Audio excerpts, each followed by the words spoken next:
So we need to get this male here paired up with, oh, it's in shed. Never mind, we need to pair with this female here. Oh, she's in shed.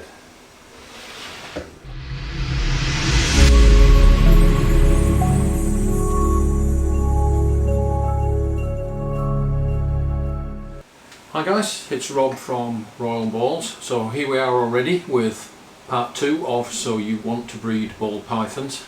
The first episode was an outstanding success. The number of comments and contributions I got was just awesome. So many of the questions were focused around the timetable or schedule for the breeding season, and so I wanted to get this episode out now, even though I don't have a great deal more to show you. So I do have the timetable here, don't worry, I'm going to put that up on the screen so that you can get a close-up shot of it. The important things to notice here, this is just a guide. It can be flexible. My season actually lasts all year long pretty much. I still have eggs in the incubator.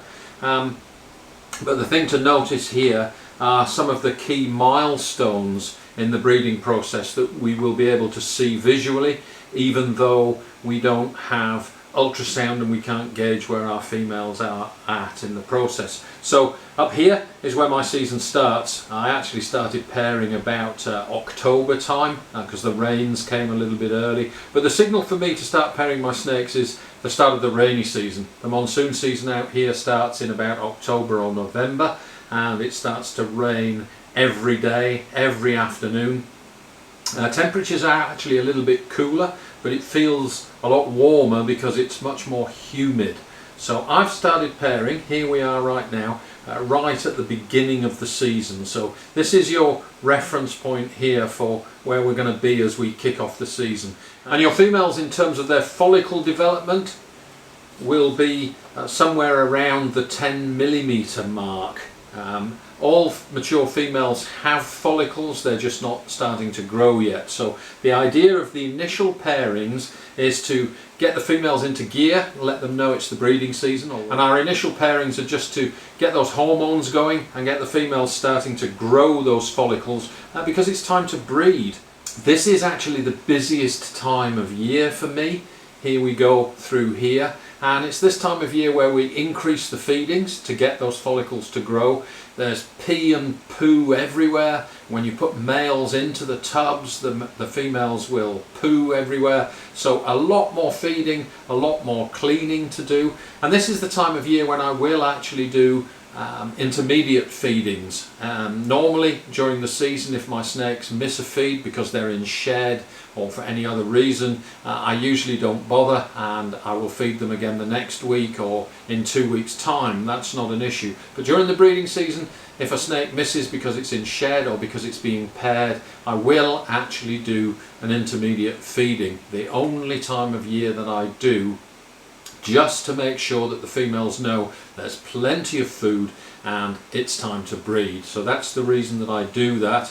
We'll also be juggling males and females. There's no hard and fast rule. Typically I've found that males are a little bit reluctant to lock when they go into shed, so I try to avoid pairing snakes when they're in shed. Females will still lock in shed, but I've found that they are much more receptive immediately after they shed. So I try to juggle my snakes around and the schedule to allow snakes to be paired up immediately after the female has shed. There is a little bit of adjustment. At this part of the season here, it's not critical. So if a snake has to wait a few days because it's in shed, that's no issue. Don't fret about the exact timings. So as we go through the season, the female will grow her follicles, and typically when she gets up to somewhere around the 25mm mark here, which I've scheduled on my timetable for around about February, it does vary, your snakes grow follicles at different rates, but she will go off food.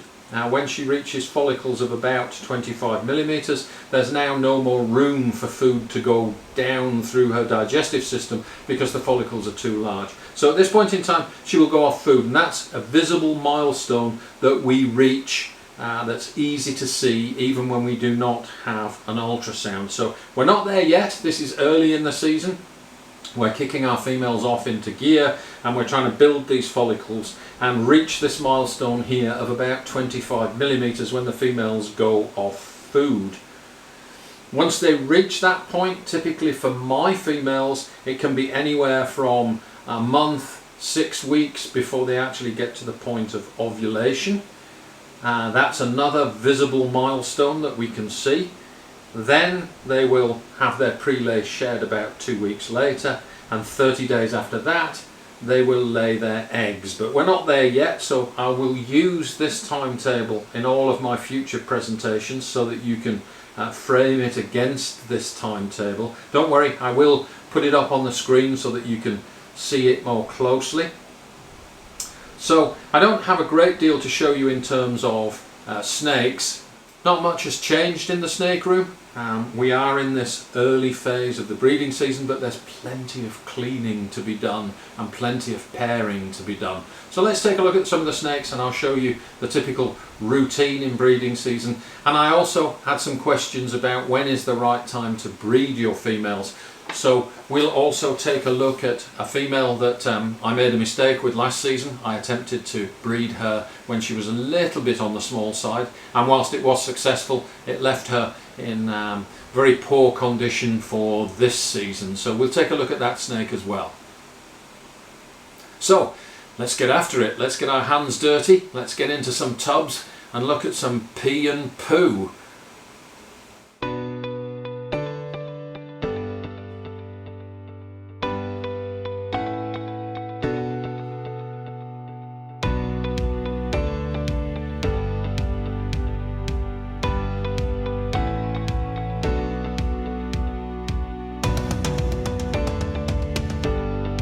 Okay, a totally disgusting mess in here. They've been at it for 2 days. They are locked up now. They could lock up repeatedly over the 3-day period that the male is going to be in. You can see the shed is still in there. She's pooed and everything's looking pretty messy. This is normal at this stage in the season. The females are still eating and they will be quite messy during this phase of breeding. So when I take the male out tomorrow, I will clean the tub, refresh everything, put the male back into his clean tub, and the female will get a refresh on her tub as well. But quite normal during the early phase of the breeding season. Later on, once the females stop eating, it's much less messy. Yeah, these guys are still going at it. He's been in there for several days now, and these guys have locked up multiple times. So they're obviously enjoying it, so we'll leave them to get on with it. Awesome. Everything locking up right now. Okay, so here is the Orange Dream Yellow Belly male in with the Pastel Enchi female, and he's been in the tub here for 3 days. They have locked up several times previously, but I haven't noticed a lock on this occasion, and it's quite clear from their body posture that he's done. There isn't a great deal of interest here. They may have locked, but I didn't witness a lock. So he's coming out. They have locked previously, so we'll continue that process. We'll take him straight out now, and what I'm going to do is I'm going to take him out and put him in with the next female I have on his roster, straight from this tub straight into the next tub. No issues with doing that. This girl that he's going in with has just shed, and so I'm taking the opportunity to move him across. If she hadn't just shed, I may take this male out and attempt to feed him this weekend and then pair him up with her next week, but because she's just shed, I'm going to stick him in right now, and if we have to wait a couple of days before we feed him, that's not an issue. My experience with these males is that they are quite capable of servicing several females in a row, but as I said, you do have to watch them and monitor their condition and just make sure that they're okay while you do that. So he's coming out of this tub and he's going straight in with another girl. Lucky boy. So here is the female. This is the Pastave vanilla female. He has paired with her once last month. It's time again to get them paired up. You'll see that she's just shed. So I leave the tub. It's wet, but there's no poo in there. And we'll just take him out from here.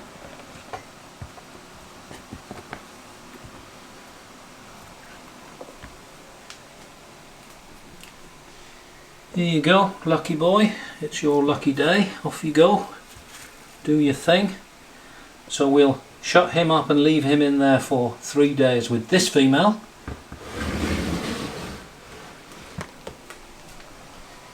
And this girl here, we'll refresh her tub, put her on clean bedding, and as I said, I expect her, as soon as I put her into a clean tub with clean bedding, she is going to pee. You can see some urates down in the corner there. It's a little bit damp in here, but if she pees and it's just yellow paper and it's not too damp, I'll leave her sitting in her own scent. Obviously I'm going to clean up any poo, but I do like to leave a little bit of scent in the tub with the female. It seems to settle them a little better, and the scent in the snake room is always useful to get all the other snakes in the mood as well. So let me refresh the tub on this girl and we'll check up on that male a little bit later.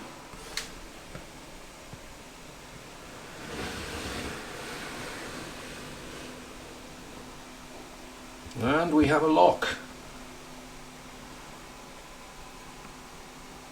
and a messy tub.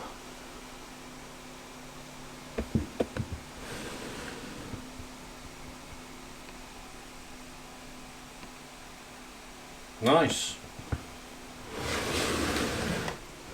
This is the spider girl that you saw being paired on the previous video, locked with the Orange Dream Calico. She ate for me last night. You see her tub has been refreshed, but it's already starting to look a little bit grubby. And she's not really doing anything at all at the moment. She's just digesting her meal, not exhibiting any particular type of behaviour. So with this girl, we'll be watching her feeding response to see whether she's zeroing in on me now, maybe wants to eat again. But that's something to watch out for before any of the other behaviours, just to see whether her feeding response switches on and she becomes more aggressive with food. That's always the first sign of a female starting to build. At the beginning of the season, the feeding response gets a little more enthusiastic. So this is just to show you guys that they don't always do all the things that you expect them to do during the breeding season, and you have to watch every individual snake and just see how it responds. And here is that big girl on loan from ARP Constrictors doing her cooling thing. Again, she ate yesterday very aggressively, and now she's back to cooling even though she ate. So my snakes with no thermal gradient in the tubs, and just using ambient, you can see that they do everything at the one temperature. They eat, they digest, and they build follicles at ambient temperature here in the tropics. So I find that this is ideal. My snakes seem to manage quite well with a constant temperature and just using the water bowl in order to cool off if they get a little bit warm. So this girl ate yesterday and she's straight back to bowl wrapping and cooling. Okay, there were some questions about weight of females both pre and post lay in the last episode, so keeping it real here, I'm going to show you a mistake that I made last season with this female. Don't worry, she's perfectly okay. She is healthy and eating. But this is a now 3.5-year-old female pastel Enchi clown, and she is in shed, so she's not looking at her best.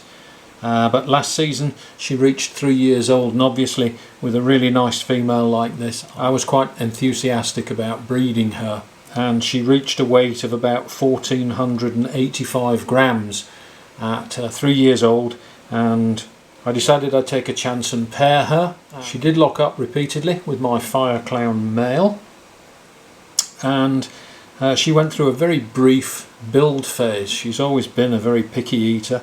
So when I started pairing her, she weighed 1485 grams, just a touch short of the magic 1500 grams, and she had a brief build.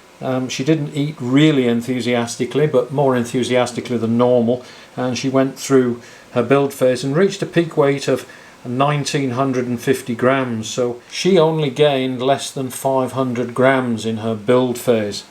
She laid 7 eggs, 7 good eggs, and her weight after she laid those eggs was 1030 grams. This is her.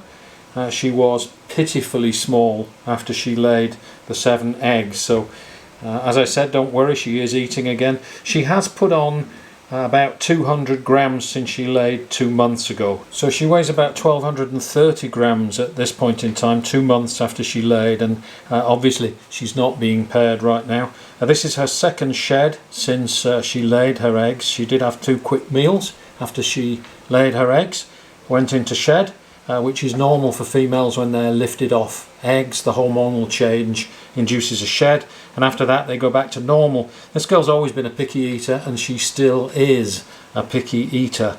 So let's take a look at her so that you can see what to expect from a smaller female. So here she is. This girl had a body weight swing of more than 60% during her build and lay, so that gives you an indication of just how much of an effort it is for these girls. She's not going to die, but am I going to be able to pair her again this year? I'm not certain that she's going to be able to regain weight and condition. Certainly at this stage it's too early to make that call. But the other downside to this whole experience was that she laid 7 eggs and they all had fairly weak veins. It's fairly common later in the season, the females that lay late, to have more slugs, although I've had very few slugs this season. But these 7 eggs had weak veins. They're about a week away from their hatch date now, so I'm looking forward to actually seeing what we got. However, 2 of those eggs have already gone mouldy, died during incubation, and the other ones are not looking really great. So that's, I consider, to be a mistake. I should not have pushed this girl to breed, although it was her choice ultimately, and she did decide to breed, but it left her in very poor condition. She may not breed again this year, which will be a shame, because obviously she is one of the stars of my collection and I may want to breed her again, but it'll be up to her if she decides to eat and put that weight back on. But right now it's not looking very good, and certainly the clutch that she laid I may not get any benefit from anyway. So you make the call. I consider that to be a mistake, and I'll be more cautious with this girl certainly next season, and if she doesn't breed, we'll make sure that she's gained all that weight and then some before I try and breed her again. It is quite a challenging experience for breeder females. The weight swings are enormous. They go without food from the time they go off food. Typically my girls go off food anywhere from a month to 6 weeks before they actually ovulate, and it's another 6 weeks after that before they lay eggs. So these girls are going anywhere between 100 and 150 days if you maternally incubate, 150 days without food. And whilst they are relying on their body reserves to both build eggs and to keep them going over that period, they inevitably do lose quite a considerable amount of weight. That's unavoidable. It's part of the game, but it is something to be cognizant of in your breeding. So I just thought I'd show that as a real world example with some actual weights there for this girl. She started just under the magic 1500. She never made 2000 grams in her build. She laid 7 good eggs with weak veins and ended up at slightly over 1000 grams after she'd done, and she's still in not great condition right now. Not life-threatening, but that's an example of what can happen, and certainly something that I consider as a mistake last season.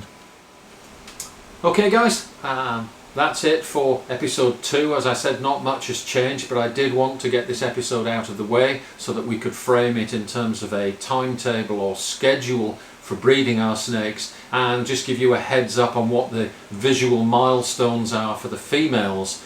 In the next episode I'll take a closer look at males. Is there anything special that we need to do with the males? How do we pair males to multiple females? What sort of system do we use in order to do that? Is there anything to watch out for in your males? So we'll cover that in the next episode. But in the meantime, if you enjoyed this, jump down in the comments, ask questions. I got a ton of questions and shared experiences from the last video, and I hope to continue that. So that's it for today. Don't forget to share, like and subscribe. Thanks for watching, and we'll see you next time.